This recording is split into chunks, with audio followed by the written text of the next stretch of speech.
Selamat mendengarkan podcast ini. Saudara sekalian, inilah fakta hidup yang kita jumpai. Saya tidak mengajak saudara berpikir pesimistis, tetapi saya mengajak saudara berpikir realistis. Sementara kita menghabiskan sisa umur hidup kita di bumi dengan memaksimalkan semua potensi, menikmati kehidupan yang Tuhan berikan secara benar, lebih dari itu kita menantikan langit baru, bumi baru. Percayalah, ini yang terbaik.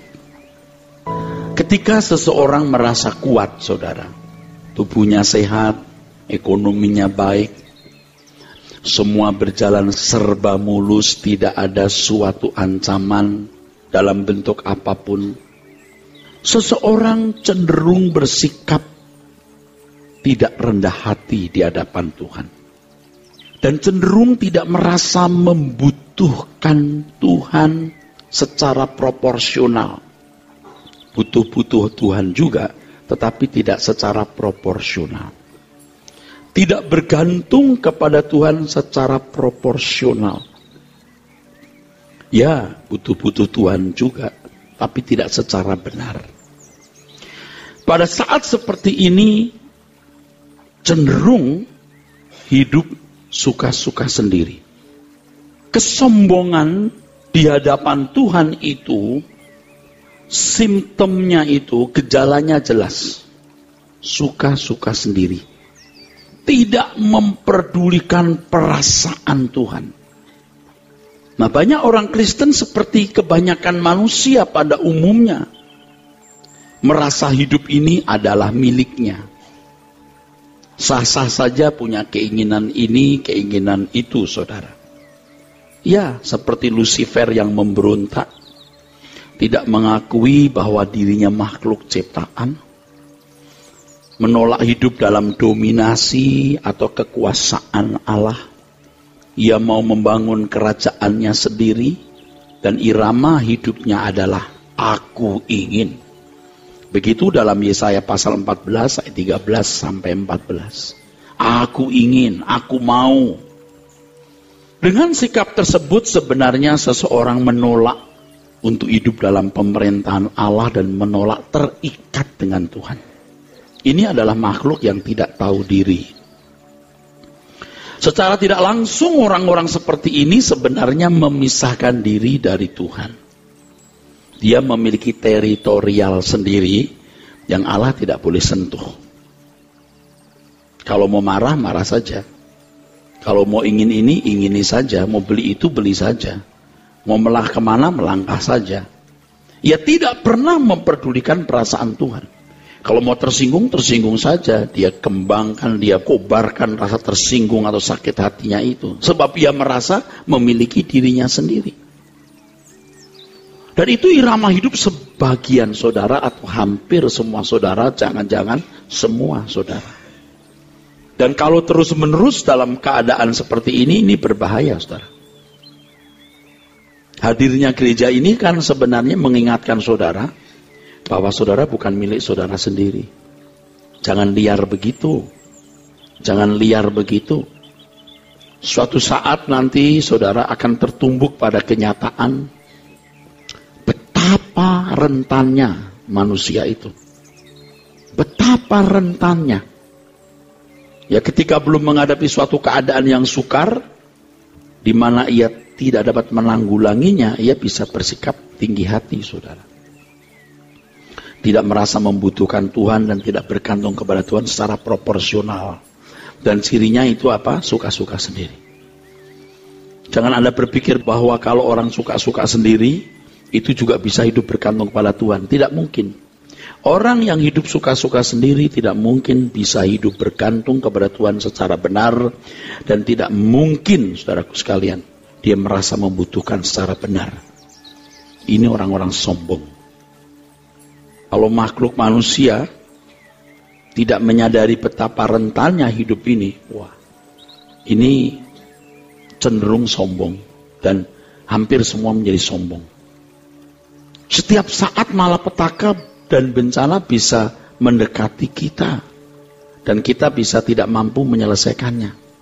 seperti bencana alam yang terjadi dewasa ini, berbagai kecelakaan, menunjukkan bahwa sehebat-hebatnya manusia dengan teknologinya tidak akan dapat meloloskan diri dari malapetaka dan bencana, saudaraku. Itu. Ini belum bicara soal perang, soal errornya rudal balistik antar benua yang berhulu nuklir, belum orang gila, teroris yang menyebarkan antrak di pusat pengolahan air minum. Dunia ini rentan dan kita melihat orang tuh makin gila, saudara. Saudara, tidak diharapkan, tetapi coba direnungkan fakta-fakta yang bisa terjadi. Ketika handphone berdering, lalu ketika diangkat dari pihak si penelpon memberitahukan bahwa anak kecelakaan, suami kecelakaan, istri kecelakaan. Kalau ketika Anda bertanya bagaimana keadaannya, kalau dia jawab parah, itu masih ada harapan. Nggak apa-apa sih, tapi tolong ke sini. Tapi kalau coba lihat dulu deh ke sini dulu, udah mati biasanya. Dan itu hal yang bisa terjadi kapan saja.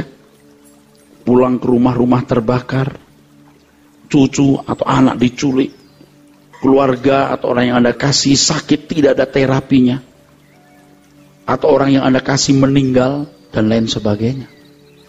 1001 masalah bisa mendatangi kita, dan kita tidak bisa mengelak.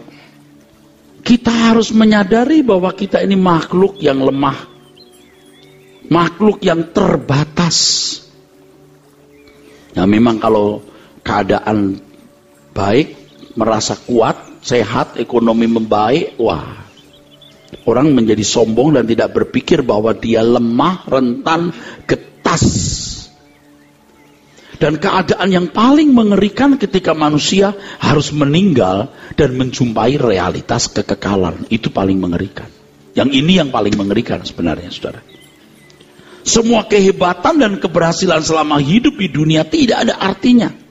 Saya sudah berapa kali mendengar orang berkata begini, saya mati aja deh. Oh gampang mati, mati itu gampang. Masalahnya setelah mati itu gimana? Saya mati aja deh. Oh gampang, mati itu gampang. Kalau pengen mati jangan nggak usah ngomong. Yang suka ngomong itu malah matinya agak panjang atau takut mati. Kalau berani mati, diem-diem minum obat serangga, jatuhkan diri di jeram yang dalam, cukup. Jangan banyak ngomong deh. Tapi masalahnya setelah mati kemana? Dan kalau orang patah hati untuk menunjukkan kepahitannya, luka hatinya, dia bunuh diri. Konyol. Biar dia tahu saya mencintai dia. Iya konyol kamu. Atau istri-istri yang kecewa terhadap suami lalu bunuh diri. Bodoh bener. Sementara dia ada wanita lain lalu saudara bunuh diri. Tolol kan? Iya. Bodoh sekali. Maka di sini saya ajarkan saudara hidup untuk Tuhan. Hidupmu miliknya Tuhan, bukan milikmu sendiri. Dalam seluruh langkah hidup ini, yang menjadi landasan haruslah jika Tuhan menghendaki.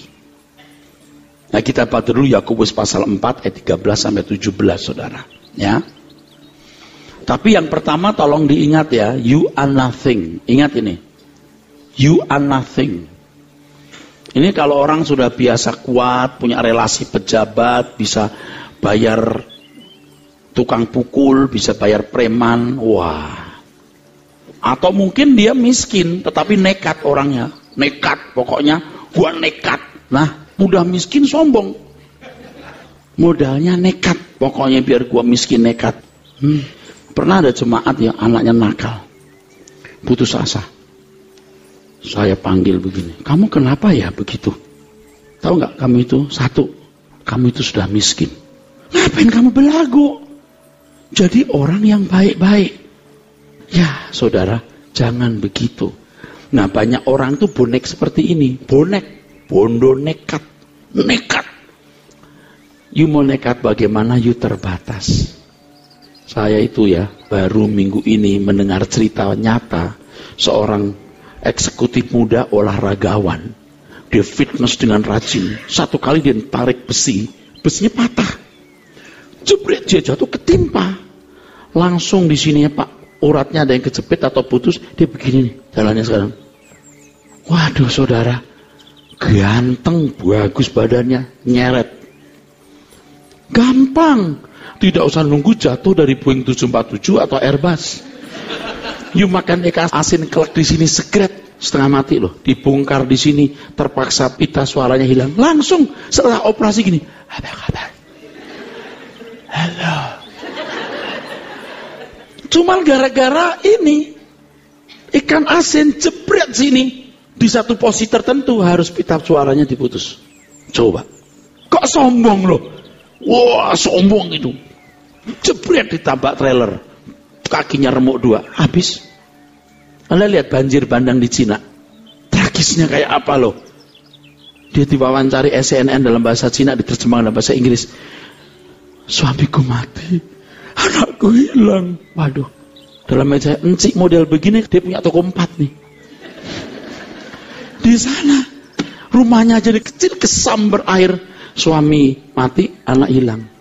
Kita tuh lupa, kita itu diberkati begini, ini anugerah. Tapi setiap saat jebret, you are nothing. Saya besuk, ini orang tidak mampu, betul tidak mampu. Saya sudah sibuk pulang dari luar kota. Tapi suaminya cuma pengen dipeluk Pak Eras. Coba, aneh kan? Tapi kankernya udah stadium akhir, sudah begitu cuci darah 3 kali seminggu. Udah sampai habis-habisan. Aduh saudara, cuma jual kue. Jual kue. Anaknya salah satunya autis lagi. Sementara suami sakit dititipin tetangga, karena gak semua orang bisa menghandle anak autis. Saya sebenarnya sudah telepon, ya halo, ya udah ya ini. Tapi walaupun sudah ngomong, udah puas dia, tapi saya punya hati masih gak sejahtera. Ketika saya di restroom, saya ada berbicara di hati saya. Kalau dia anak orang kaya, konglomerat, kamu datang gak? Datang Tuhan. Kalau orang miskin, datang juga. Saya keluar, saya besuk. Sampai sana, Pak, ini mau peluk Bapak. Saya peluk dia. Karena gak jelas baunya. Udah berapa lama dia sakit. Minumnya soft drink, tidak jaga kesehatan. Ingat tuh, minum soft drink tuh. Penyakit itu. Ya. Saya peluk, saudara. Ya, hidup ini tragis banget ya. Pulang dengan hati yang sedih, saudara. Tragis banget hidup ini ya. Lalu makan. Setelah makan, saya berkata kepada teman-teman, saya berkata, kita makan ini, kita pesan makan sebanyak ini, kita nggak mikir berapa jumlah uangnya. Saya tunjuk satu makan. Ini harganya berapa ini? Ini bisa 15 sampai 20 ribu nih, satu item ini. Ini ada orang yang gajinya mungkin 7 ribu aja per hari, 10 ribu. Beli satu ini aja nggak sanggup. Ini satu dari 6-7 item loh, bayangkan. Ingat, kita bersyukur. Saya ingetin, kita bersyukur. Orang kalau sudah mewah, udah kaya, lupa dia. Dia tidak tahu bahwa dia akan jadi miskin, lebih dari orang miskin. Ketika dia pulang ke rumah kekal. Nah, gereja ini mengajarkan Anda untuk ingat, untuk sadar. Bersyukurlah. Jangan sok, jangan sombong. Kok belagu loh. Lalu ingat kekekalan, bro. Saya kira banyak saudara di sini masih ceroboh hidup loh. Nanti gampang lah. Jangan sombong. Pulang bertobatlah. Yang sok kuat, sok kaya, sewenang-wenang dengan orang, sopir, pembantu, dimaki-maki, bawahan, ditindas. Saudara, ingat kamu anak Allah. Bagaimana seharusnya kita hidup. Yakobus 4:13 dimulai. Jadi sekarang, hai kamu yang berkata, hari ini atau besok kami berangkat ke kota Anu, dan di sana kami akan tinggal setahun dan berdagang serta mendapat untung. Sedang kamu tidak tahu apa yang akan terjadi besok. Apakah arti hidupmu? Hidupmu itu sama seperti uap. Seperti uap, biar kamu berdagang bisa keluar kota. Ini bukan berdagang murahan loh. Buka kelontong di depan rumah itu loh. Yang 2 kali 3. Bukan. Ini pembisnis. Kalau pada zamannya itu pembisnis yang bagus. Kalau sekarang sudah multinasional jangan-jangan. Terus. Yang sebentar saja kelihatan lalu lenyap. Lalu lenyap. Terus. Sebenarnya kamu harus berkata, jika Tuhan menghendakinya, kami akan hidup dan berbuat ini dan itu. Tetapi sekarang kamu memegahkan diri dalam congkakmu, dan semua kemegahan yang demikian adalah salah. Salah. Terus. Jadi jika seorang tahu bagaimana ia harus berbuat baik, tetapi ia tidak melakukannya, ia berdosa. Ya, Bapak Ibu, satu langkah yang saya ajak Bapak Ibu melakukan adalah mari kita melakukan kehendak Tuhan. Melakukan kehendak Tuhan tidak sama dengan tidak hanya melakukan hukum-hukum Tuhan. Melakukan apa yang Dia ingini. Untuk melakukan apa yang Dia ingini harus mengerti apa yang Dia ingini. Untuk mengerti apa yang Dia ingini harus punya kecerdasan, kepekaan mengerti kehendak Allah. Untuk memiliki kecerdasan harus belajar kebenaran. Makanya saudara, belajar kebenaran, belajar kebenaran. Lewat kebenaran, lewat lagu, kita itu disadarkan, saudaraku, betapa rentannya hidup ini. Dan melihat realitas rentannya hidup manusia, perlu dipersoalkan keadaan diri kita di hadapan Tuhan.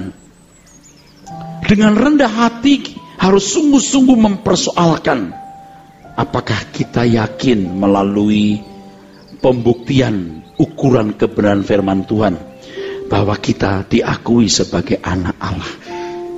Benda warna kuning padat belum tentu emas. Dikatakan emas logam mulia kan lewat pembuktian laboratorium, atau sekarang sudah ada alat 24 karat, 23 karat. Kalau dulu kan enggak, saudara. Dipanasi dulu. Apakah engkau emas atau bukan? Dipanasi dulu. Dibuktikan dulu. Nah, setiap kita harus mengusahakan diri. Ini firman Tuhan loh. Menguji diri, engkau emas atau bukan? Anak Tuhan atau bukan? Sebab status anak Allah itu yang diberikan manusia belum tentu pengakuan dari Allah. Jadi keselamatan dalam Tuhan Yesus Kristus tidak otomatis membuat saudara jadi anak Tuhan. Secara hukum, seorang yang ditebus oleh darah Tuhan Yesus Kristus itu keluar dari penjara kuasa kegelapan. Dengan keadaan ini Allah bisa memiliki kita dan membawa kita menjadi manusia seperti yang Dia kehendaki. Jadi setelah Tuhan Yesus bangkit dari kubur, Tuhan berkata, segala kuasa di surga di bumi dalam tanganku, maka jadikan semua bangsa muridku. Jadi kematian Tuhan Yesus dan penebusan itu baru first capital. Kapital pertama. Orang keluar dari penjara setan. Dia harus terus jalan bertumbuh masuk penjara Tuhan. Sebab kalau tidak masuk penjara Tuhan, dia berstatus quo menjadi milik setan lagi. Maka perlu legalitas, perlu perjuangan untuk menjadi anak Allah atau diakui anak Allah. Kalau Anda bertanya kepada saya, Pak, hubungannya apa tadi Pak Eras khotbah soal rentannya manusia lalu sekarang jadi anak Allah? Begini saudara, kalau saudara menjadi anak Allah itu pasti terpelihara. Apapun yang terjadi dalam hidup saudara di bumi ini pasti mendatangkan kebaikan. Dan kalau mati, Anda pasti diterima di kemah abadi. Jadi bukan begini loh. Oh saudaraku, kalian anak-anak Tuhan, amin. Dipelihara, dijaga, dilindungi oleh Tuhan. Siapa yang punya masalah, saya doakan. Ngerti gak maksudnya apa itu? Mestinya, jadilah anak Tuhan. Kalau kamu memanggil dia Bapa, 1 Petrus 1 ayat 17, ya. Kamu harus hidup dalam ketakutan selama menumpang di dunia. Kenapa mesti takut? Sebab kalau kita memanggil Allah sebagai Bapa, kita harus seperti Bapa. Maka Tuhan Yesus berkata, kamu harus sempurna seperti Bapa di surga sempurna. Nah, bagaimana bisa sempurna seperti Bapa di surga? Disinilah saya memberikan Anda firman untuk itu. Sempurna seperti Bapa bukan menyamai Bapa, tetapi bertindak sesuai dengan pikiran perasaan Bapa. Maka dibutuhkan kepekaan mengerti kehendak Allah. Untuk supaya memiliki kepekaan harus punya kecerdasan. Untuk memiliki kecerdasan harus belajar kebenaran, saudaraku. Kalau orang menjadi anak Allah, Anda akan terlindungi. Rentan bagaimanapun keadaan manusia, getas bagaimanapun, kalau jadi anak Allah, percaya, semua jadi baik. Nah, saudara bisa melihat kan, orang disuruh yakin dirinya anak Allah, tapi kualifikasinya tidak jelas. Anak Allah itu yang bagaimana? Saudara mungkin akan mulai tidak suka mendengar ini, karena saudara merasa bahwa saudara sudah yakin anak Allah. Coba kita buka Ibrani pasal 12. Di dalam Ibrani pasal 12 ayat 1 sampai 10, Bapak Ibu, di situ kita akan membaca bahwa ada perlombaan yang diwajibkan. Nah, saudara melihat bagaimana manusia sekarang berlomba untuk menjadi lebih kuat, bisa lebih banyak miliknya, lebih tenang, lebih bahagia. Yang pada dasarnya yang pertama, dia mau mencari perlindungan dari kekuatan di luar Allah, yang pertama. Yang kedua, mencari kesenangan yang bukan dari damai sejahtera Tuhan. Nah, irama ini sudah terlanjur kuat menguasai banyak orang, saudara. Sampai orang tidak sadar bahwa dia sesat. Ada perlombaan yang diwajibkan bagi kita. Ayo, baca. Karena kita mempunyai banyak saksi, bagaikan awan yang mengelilingi kita. Marilah kita menanggalkan semua beban dan dosa yang begitu merintangi kita, dan berlomba dengan tekun dalam perlombaan yang diwajibkan bagi kita. Stop dulu. Perlombaan yang diwajibkan bagi kita. Melepaskan beban dan dosa, beban keterikatan dengan dunia, supaya merasa terlindungi lewat kekuatan di luar Allah, harta, kekayaan, relasi pejabat, dan lain sebagainya. Lalu beban dan dosa. Dosa itu sinful nature, kodrat dosa. Orang mau menikmati kesenangan, bukan damai sejahtera Tuhan, tapi hidup dalam kedagingan. Melepaskan ini, menanggalkan ini, sebenarnya bukan berat, saudara. Berat sekali. Ini tidak bisa dilakukan dengan cepat, lewat proses panjang. Jadi harus dilakukan sedini mungkin dan seintensif mungkin. Nah, ada orang-orang Kristen, saudaraku, yang memang merasa membutuhkan Tuhan dan bergantung kepada Tuhan, tetapi tidak secara proporsional. Ke gereja juga ada minggu, ya. Ke gereja juga, berdoa juga, minta pertolongan Tuhan juga. Disambut oleh pendeta-pendeta yang tidak mengenal kebenaran dengan doanya, dengan berkatnya, dengan klaim-klaim janji Tuhan. Itu salah, saudaraku. Ini mirip seperti praktek klinik. Orang-orang yang percaya tahyul dan klinik, yang pergi ke pohon keramat. Pergi pohon keramat itu bisa seminggu sekali, sebulan sekali memberikan sesajen. Entah ayam hitam atau bubur putih dan lain sebagainya, atau bunga 7 rupa gitu, saudara. Dan itu sudah cukup untuk memuaskan, menyenangkan, ya, yang disembah. Ini contoh saja, banyak objeknya. Tuhan jangan diperlakukan seperti itu. Ke gereja nyanyi, memuji Tuhan, kasih persembahan. Kalau ada persoalan datang kepada Tuhan, karena Tuhan itu gunung batu perlindungan gitu. Saudara, orang Yahudi itu masih punya cara yang agak mirip seperti itu. Yang penting melakukan hukum-hukum, ya agak baikan sedikit sih, ada hukum-hukum yang dilakukan, plus setiap Sabat mereka melakukan ibadah di bait Allah. Kristen tidak begitu, saudara. Kalau anak Tuhan itu setiap menit, setiap jam, setiap hari harus memposisikan diri sebagai orang yang diperintah Allah, didominasi Allah, hidup dalam pemerintahan Tuhan, dan melakukan segala sesuatu sesuai dengan kehendak Tuhan. Ini kualitas anak, seperti yang telah ditunjukkan oleh Tuhan Yesus. Jangan merasa sudah jadi anak karena ke gereja, ikut kebaktian, memberikan persembahan, kalau itu disamakan dengan sesajen. Tuhan tidak membutuhkan itu. Tuhan membutuhkan segenap hidupmu. Tuhan membutuhkan sikap hatimu dirubah, pola pikirmu dirubah, supaya engkau seirama dengan Tuhan. Dan untuk itu ada perlombaan yang diwajibkan, melepaskan beban dan dosa. Kalau saudara menolak hal ini, menolak menjadi anak Allah, Anda menolak keselamatan. Sebab Kematian Tuhan Yesus di kayu salib itu tidak mengembalikan manusia ke rancangannya semula, menjadi manusia agung yang sekarakter dengan Bapa di sorga. Itulah sebabnya beban dan dosa itu harus dilepaskan. Itu perlombaan yang diwajibkan. Anda tahu, jangan kaget saya ngomong, Tuhan Yesus sendiri ikut perlombaan itu. Kalau Tuhan Yesus gagal, dia tidak pernah jadi anak Allah lagi. Dia akan terhilang dan menjadi pengikut Lucifer yang jatuh. Tuhan Yesus sendiri berlomba. Baca terus. Marilah kita melakukannya dengan mata yang tertuju kepada Yesus, yang memimpin kita dalam iman, dan yang membawa iman kita itu kepada kesempurnaan. Kalau kamu mau ikut perlombaan, contohlah beliau. Kira-kira begitu. Terus. Yang dengan mengabaikan kehinaan, tekun memikul salib, ganti sukacita yang disediakan bagi Dia yang sekarang duduk di sebelah kanan tahta Allah. Ingatlah selalu akan Dia yang tekun menanggung bantahan yang sehebat itu terhadap dirinya dari pihak orang-orang berdosa. Harus diingat, no gain without pain, no crown without cross. Tidak ada mahkota tanpa salib, saudara.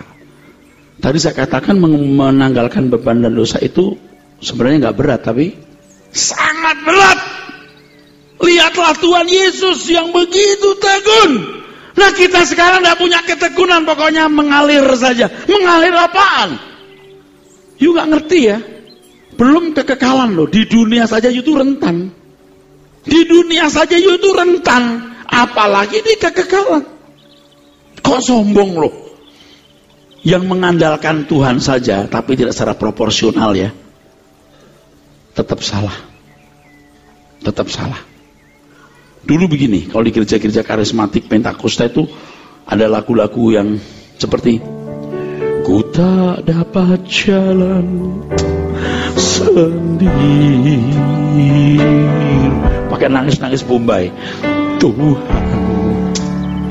tolong padaku, Yesus gitu.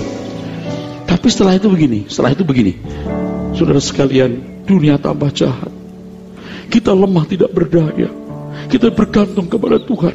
Siapa yang punya masalah maju ke depan, saya doakan. Ini loh ekornya yang jelek. Kalau you tahu you lemah, you tidak berdaya, jadilah anak-anak Tuhan yang baik. Bukan didoakan pendeta. Nah, kalau ada orang dulu bilang begini, Pak, doakan ya masalah saya. Oh ya, amin. Atau dulu sebelum mengerti kebenaran, oh Tuhan Yesus tolonglah dia, aku lepaskan berkat, aku klaim janji. Kita nggak tahu orang ini macam apa hidupnya. Kalau sekarang doakan Pak Eras, ya, tapi gimana masalahnya? You dengar dulu khotbah saya. Dia hidup belum benar, didoakan juga percuma. Amin. Percuma. Kalau kita kan sering dengarnya cuma begini, saudara sekalian, Tuhan menyertai kita, amin. Kalau saya ada tambahannya, Tuhan menyertai saudara, amin. Tuhan menyertai saudara, amin. Amin. Saudara menyertai Tuhan, itu masalahnya. Kalau kamu menyertai setan, kamu menyertai dirimu sendiri, kamu cari kesenangan diri sendiri, nggak layak, nggak pantas kamu disertai Tuhan. Emangnya kacung kampret Tuhan. Makanya kita mesti jadi anak Tuhan, jadi hambanya yang mengabdi dan mencari apa yang menyukakan Tuhan. Jangan takut yang lain, dia topang. Malam jam 12:04 masih bangun, saya duduk diam di kaki Tuhan, saya sebut nama orang-orang yang saya kasihi. Tuhan tolong lindungi. Aku tidak sanggup menolong apa-apa untuk mereka. Memang kadang-kadang saya juga terasa kayak mau mati ya saya ini. Tapi mau matinya itu begini saudara, ya udah nggak punya kesenangan, mau ngapain ya hidup. Nah ini belajar terus, saya belajar untuk bisa mematikan keinginan-keinginan dunia saudara. Lalu waktu anak saya pergi tanpa saya, mau mendarat pesawatnya, saya lihat aduh langit kok gelap. Ini jam-jam anak saya mendarat nih, wah pasti kuda-kuda gelap, awan hujan terus sebagian kota Jakarta. Saya bilang, ya bisa apa aku, dalam tanganmu kuserahkan Tuhan orang-orang yang kukasihi. Kan Tuhan tahu kalau ada apa-apa atas orang yang kita kasih, terganggu jiwa kita juga kan. Iya kan? Pastilah Tuhan akan pelihara sempurna, atau kalaupun ada terjadi sesuatu pasti itu baik. Makanya yang saya ajarkan adalah bukan doa saya yang berkuasa.